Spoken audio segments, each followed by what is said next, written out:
There was a time when I believed that true love was indestructible. I thought that with enough effort, with the willingness to fight for it, love could conquer anything. But I had been naive. I never imagined I'd end up here, inside a courtroom, trapped in this moment, watching the woman I once called my soulmate sit beside another man.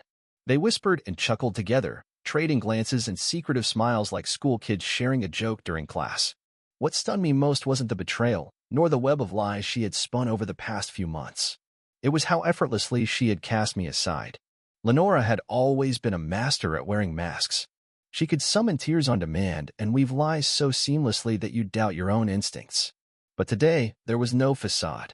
She looked genuinely content. That was what crushed me, the realization that she hadn't just moved on, she had done it with joy. For the first time, I understood that I had never truly mattered to her. Deep down, a small part of me had already known. When I first learned about Emmerich, I tried to convince myself it was a moment of weakness on her part, that perhaps she still loved me despite it all. I wanted to believe she was caught in something temporary, something she'd regret. But seeing her now, at ease, radiant, almost relieved, shattered every illusion I had clung to. I forced down the tightness in my throat and unclenched my fists. I had almost called off today's appearance. I had almost allowed them to walk away without a word. But something deep inside wouldn't let that happen. I had spent the entire night replaying the past, each overlooked sign, every instant she treated me like I was invisible. And in the end, one truth stood above all the others. I had made it too easy for her. I had offered my trust too freely, believed too easily in a love that never truly existed. Now, though, I was done living in denial. She needed to understand exactly what she had given up. What Lenora didn't know was that this wasn't going to be just a typical divorce hearing. She believed she and Emmerich would exit the courtroom together, ready to begin a new chapter, leaving me behind like a closed book. She was in for a surprise. As I stepped inside and our eyes met for the first time in weeks, her confident smirk faltered ever so slightly, and I knew in that instant, this would be a day she would carry with her for a long time. The second I entered, I noticed a flicker in Lenora's smile. It was barely there, a subtle twitch in her otherwise polished demeanor, but I saw it.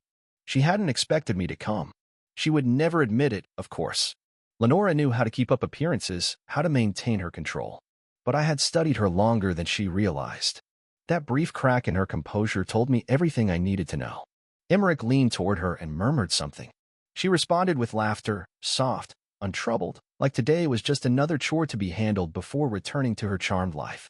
Still, her eyes stayed locked on me. I walked forward, steady, measured, each step echoing through the courtroom like a countdown. I had played out this moment in my head 100 different ways. I had imagined shouting, demanding answers, letting my fury spill out after months of silence. But now, standing this close to the two people who had dismantled my world, I felt something unexpected. Not peace. Something sharper. A clarity that only comes once you've hit the bottom and found meaning in the fall. I took my place directly across from them, placing my folder down with quiet precision. I wasn't here to argue.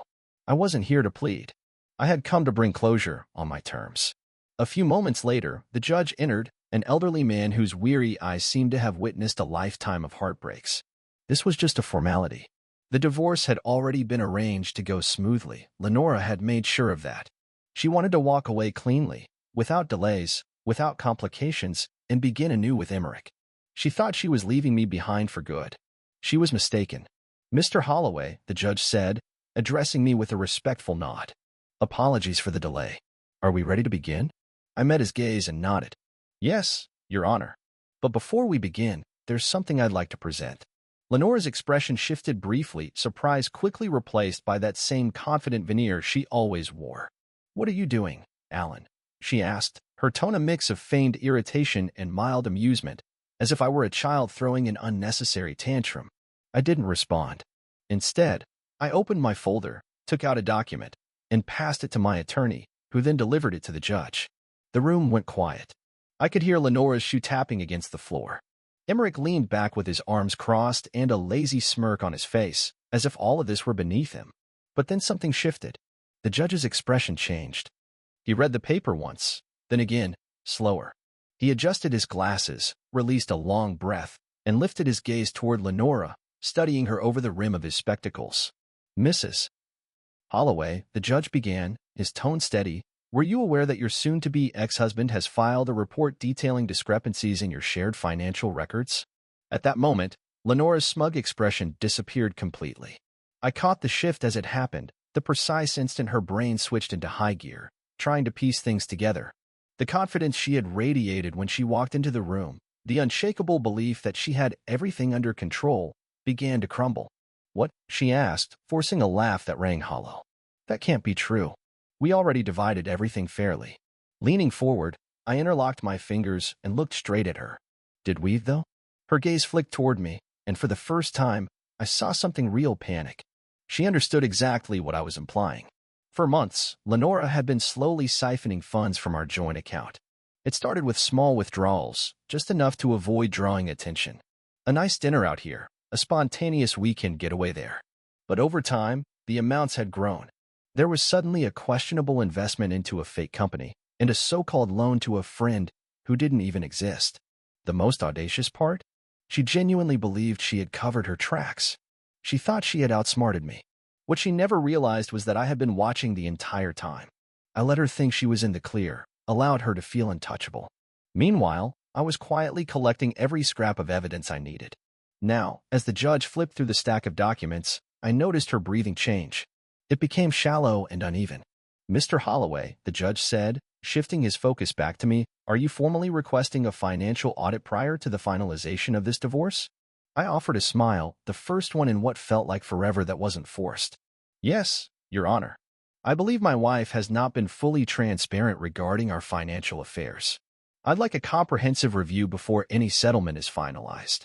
Lenora inhaled sharply, her jaw tightening. I could sense the fury building within her. Emmerich, who until then had seemed disengaged, now looked visibly tense. The smugness he carried earlier was gone. He leaned toward Lenora, muttering something under his breath. And in that instant, I realized the illusion they had built together had been shattered. For years, I had convinced myself that Lenora was the most brilliant person I knew. Her talent for storytelling was unmatched. She could wrap lies in ribbons of truth, so elegantly that anyone listening would take her word as fact. The worst part? She had made me believe her too.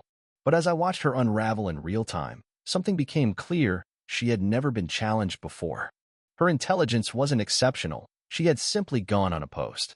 "This is preposterous," Lenora snapped, her tone tight and defensive. "Alan is just trying to stall things. We've already addressed every financial concern. There's no misconduct." I kept my voice calm. "Then you shouldn't mind the audit." Her mouth clamped shut. Emmerich shifted uneasily beside her, his foot now tapping anxiously against the floor. That relaxed confidence he had once worn was gone. I could feel the anxiety radiating off him. He was finally beginning to understand what I had always known. Lenora wasn't nearly as meticulous as she believed. The judge let out a long breath and rubbed at his temple. "Mrs. Holloway," he said, "if your records are indeed as straightforward as you claim, then there's no cause for concern. However, given the documents submitted today, I'm leaning toward approving an audit before we continue with the divorce proceedings." Lenora exhaled sharply through her nose, her hands clenched into tight fists against the table. I could almost hear her teeth grinding. She wanted to protest, to fight back with everything she had. But she couldn't. She knew she had been cornered. There was no reasonable argument she could make that wouldn't backfire.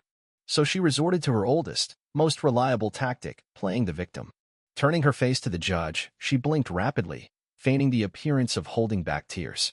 "Your Honor," she said, her voice trembling just enough to seem sincere, "I don't understand why Alan is doing this. I really believed we were handling this like adults. I thought he wanted to move forward. I don't know why he's making this so difficult, why he feels the need to embarrass me in front of everyone." There it was, the perfect performance. And if I hadn't lived through every deception, if I hadn't peeled away the mask myself over the past year, I might have believed her too. She was skilled at this. She'd done it before. She had won before. But not today. The judge looked back and forth between us, then addressed me. "Mr. Holloway, are you doing this simply to draw out the proceedings?" I met his gaze with complete honesty. "Absolutely not, Your Honor. I only want what is just." Lenora's eyes met mine then. And for the first time that day, I saw it. Real fear. Not because she was afraid of losing money. Not because of Emmerich. But because she finally realized something: she no longer held power over me. That truth scared her more than anything else ever could. The judge gave a slow, deliberate nod. "Then the audit will proceed." The court session was officially adjourned for further examination. I barely registered the sound of the gavel as it struck the bench. My attention was locked on Lenora. She stood, clenching her handbag like it was the only thing anchoring her to reality. This wasn't the outcome she had envisioned. This wasn't the confident exit she had imagined when walking away from me. I had taken the reins back. And for the first time in our entire history, she was in the dark about what would happen next. As the gavel hit, the room shifted into a low murmur of hushed chatter. Lawyers quickly gathered their files, and the judge disappeared behind his chambers. The air felt thick with unease, almost as if it had gained weight. Lenora shot up, her expression frozen somewhere between disbelief and rage. Her gaze didn't come to me, not at first. She turned to Emmerich, her supposed savior, as though he might make sense of everything that had just unfolded. But he couldn't. Emmerich had been a pawn in a game he didn't even know he was playing. Up to this point, he had been the other guy, the exciting escape, the one who thought he had won. Now, though? Now he had become a problem, and he was slowly realizing it. "You need to fix this," she muttered under her breath, her fingers digging into his arm, the nails sharp and unforgiving. Emmerich, usually so full of confidence, looked completely lost, like a deer frozen in the path of oncoming headlights. "How am I supposed to fix this? You told me everything was handled," he whispered, his voice tense. "It was," she snapped, her voice sharp. "I don't even understand how he—" That was the instant she finally turned toward me. For just the briefest second, I caught a glimpse of something raw and unguarded in her eyes, fear. But it vanished just as fast, replaced by a hardened, practiced look of annoyance. "You're really pathetic, Alan," she said, stepping forward. "Dragging this on like some spiteful little boy because you can't handle the fact that I've moved on." I tilted my head slightly, soaking in the absurdity of her accusation. She had emptied our joint accounts. She had carried on an affair right in front of me. She had laughed with Emmerich in that very courtroom, treating me like a nuisance. And yet somehow, I was the petty one? I let out a long breath and kept my cool. "If you believe this is about bitterness, Lenora, then you've completely missed the point." Her lips twisted into a sarcastic smile. "Then what is it about, Alan? You think you've won something here? Let me break it to you. You've already lost." That's when it struck me, something had changed. It was the kind of realization that cuts deep. When you suddenly understand with total clarity that the person standing before you isn't who you believed them to be. The woman I had married was gone. Maybe she never even existed. I smiled, not out of joy, not even out of irony. It was the smile of someone who had just unshackled themselves. "Keep telling yourself that," I said softly. And before she could fire back, I turned my back and walked away. But I wasn't walking out with nothing. Lenora didn't yet know about the second surprise I had prepared for her. As I stepped into the hallway, I felt her glare drilling into me. Lenora had always thrived on control, bending every moment to her advantage, always making sure the cards were in her hand. But not this time. This time, I had changed the rules of the game. She just hadn't realized it yet. Outside the courtroom, my attorney, Howard, quickly caught up to me. He was a seasoned professional in his late 50s, with eyes that had seen every kind of divorce twist imaginable. Even he had to admit, my case was unique. "That went better than I thought it would," he said as he flipped through the documents. She didn't see the audit coming. I allowed myself a faint grin. Of course she didn't. She's always believed she was untouchable. She got away with too much for too long because I was blind to it. But those days are done. Howard looked at me with a mix of curiosity and concern. "So, you're still moving forward with the other part?" I didn't answer right away. Instead, I inhaled deeply, letting the moment settle. The second surprise, the one Lenora never saw coming, was already in motion. "Yes," I said firmly. "I am." Howard gave a slow nod, tucking his files under one arm. "Then we've got to act quickly. Once she finds out, she'll fight with everything she's got." I was well aware. But Lenora didn't know what I had uncovered. And Emmerich had no clue that he was in way over his head. I had been putting this plan together for months. 3 months earlier, I started to suspect Lenora wasn't just hiding money. She was doing something much more dangerous. At first, I thought she had opened secret bank accounts, quietly siphoning off cash. That would have been easy. But I started noticing strange patterns, small charges that didn't fit her lifestyle, transfers to companies I didn't recognize, and odd withdrawals that didn't make sense. Then it clicked. She wasn't hiding the money. She was washing it. Lenora had never been a risk-taker. She preferred control. But Emmerich? He was a different breed altogether.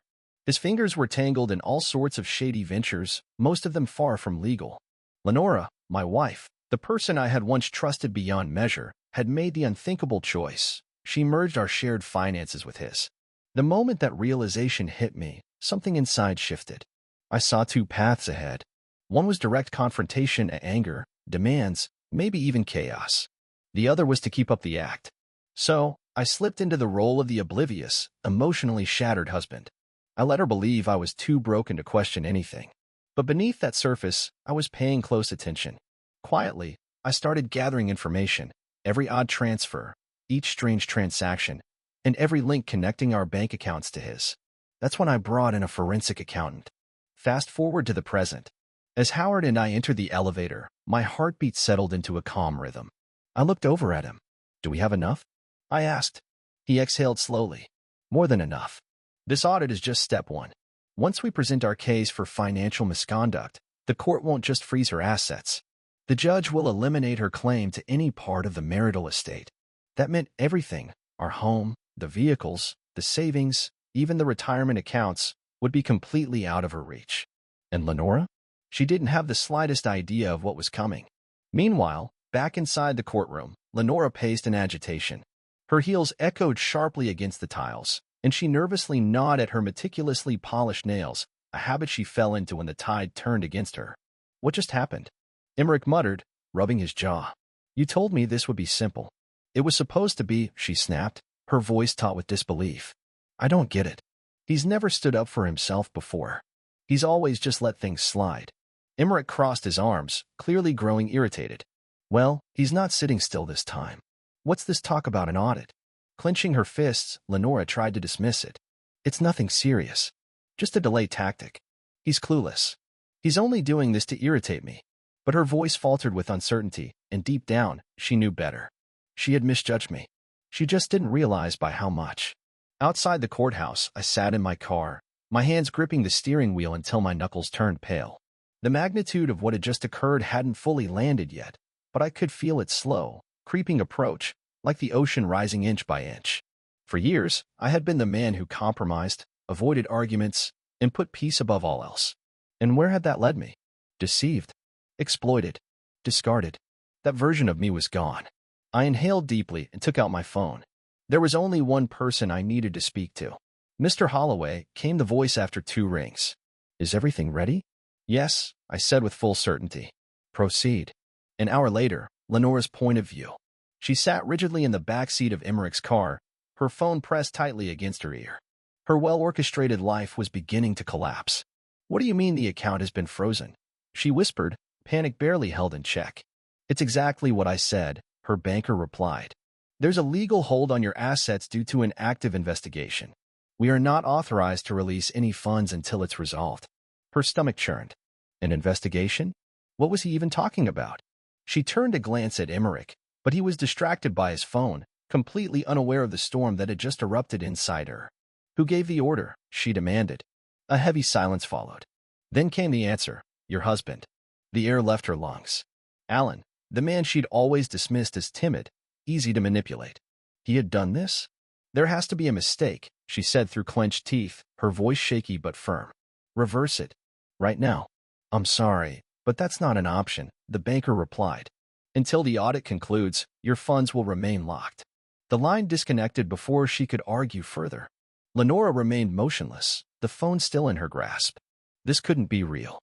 It wasn't supposed to unfold like this. Emmerich finally looked over at her. "What's going on?" She hesitated, debating whether to reveal the truth. Before she could respond, his phone buzzed, and things quickly spiraled downward. From Emmerich's perspective, at first, he assumed it was just another standard notification, maybe something regarding one of his business deals or side ventures. But as he read the message, his heart rate jumped.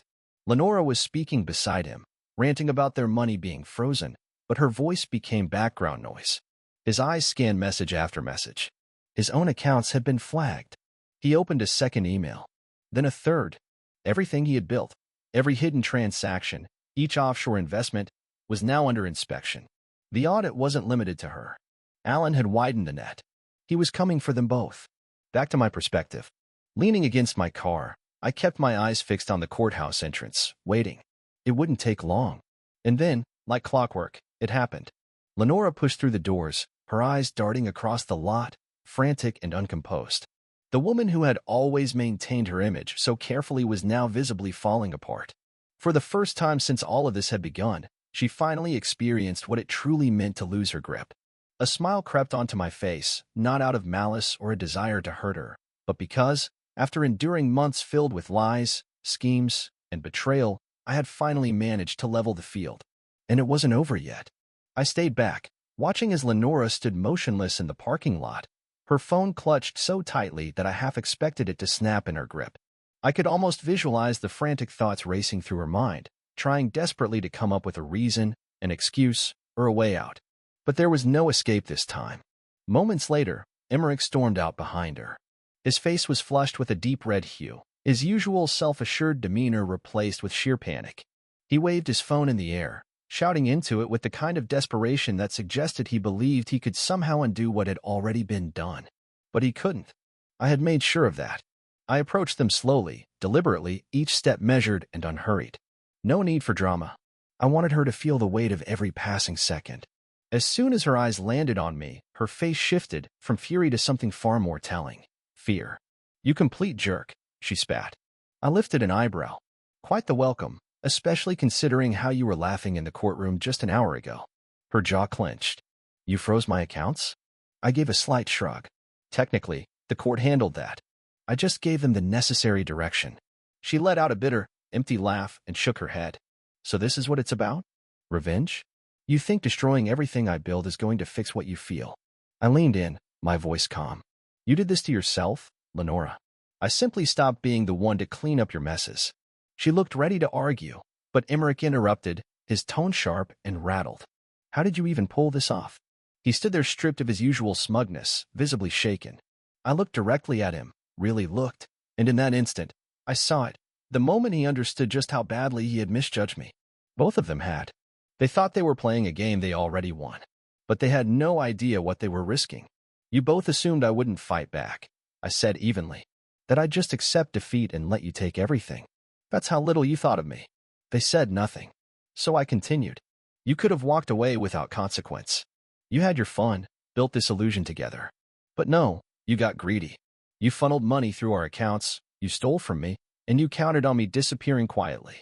Lenora shook her head defiantly. "You don't have any evidence." I allowed myself a small, knowing smile. "Actually, I do. That's the reason your accounts are locked. That's why everything you own is being scrutinized right now. And that's also why, by the time this is all over, you'll be left with absolutely nothing." Those words hit harder than anything else I could have said. Lenora's skin turned as pale as a ghost.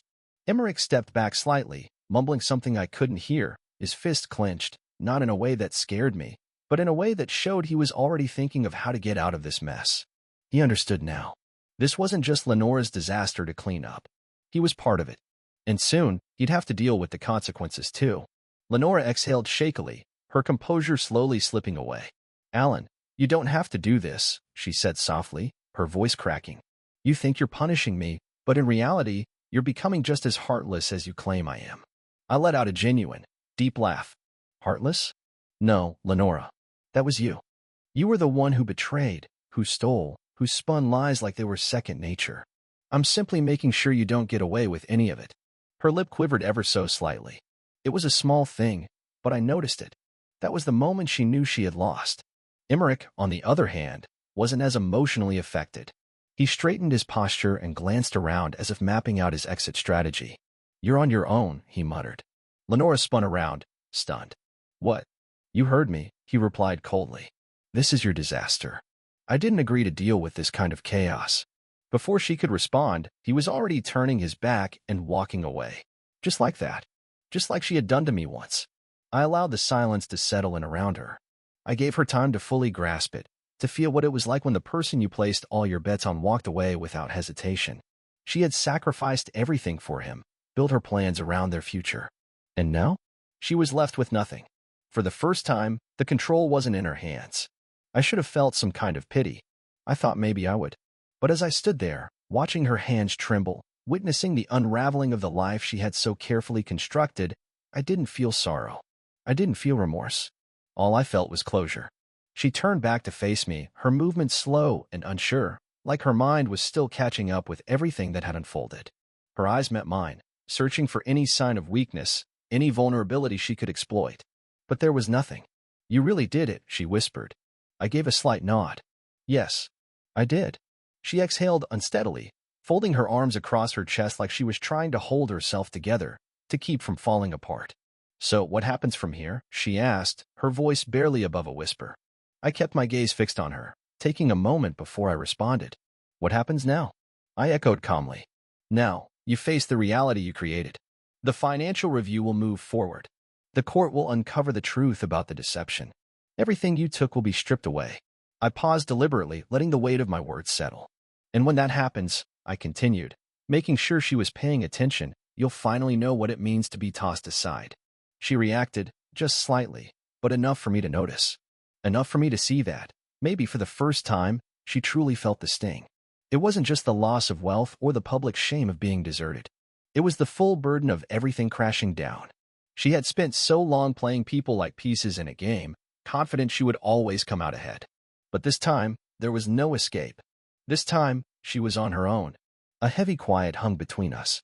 I half expected her to fight back, to make one last effort to twist the story, to try and redirect the blame. But she didn't. Her body slumped, and her gaze shifted to the floor. That was all the signal I needed. I had waited years for this exact moment, the moment she would finally realize that her power over me was gone. And now that it had arrived, I felt no urge to continue. No need for more words. I turned away, walked slowly toward my car, and drove off without once looking back. For the first time in so many years, I felt truly free.